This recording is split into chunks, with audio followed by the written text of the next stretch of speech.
Magsadya unta ang maayong mga tawo diha sa Ginoo. Magsadya unta ang maayong mga tawo diha sa Ginoo. Ang Ginoo hari pasadya ang yuta, papalipaya ang daghang mga pulo. Ang katarong ug hukom mao ang gibarugan sa iyang trono. Magsadya unta ang maayong mga tawo diha sa Ginoo. Ang mga bukid milanay ingog talo, atubangan sa Ginoo.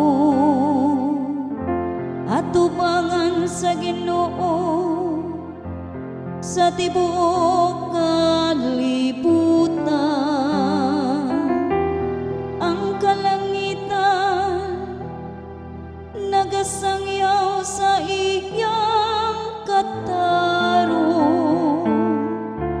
ug ang tanang mga nasod nakakita sa iyang himaya.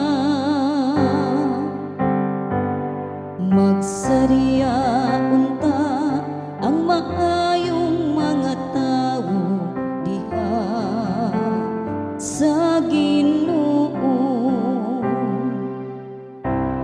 Nahigugma ang Ginoo kanila nga nagadumot sa dautan. Nagapantay siya sa kinabuhi sa iyang butang mga alaga. Gikan sa kamot sa dautan, iya silang giluwas. Magsadya unta ang maayong mga tawo diha sa Ginoo. Ang kahayag mibanag-banag alang sa matarong, ug ang kalipay alang sa malikdong ug kasing-kasing. Paglipay diha sa Ginoo kamong mga matarong, ug pasalamati ang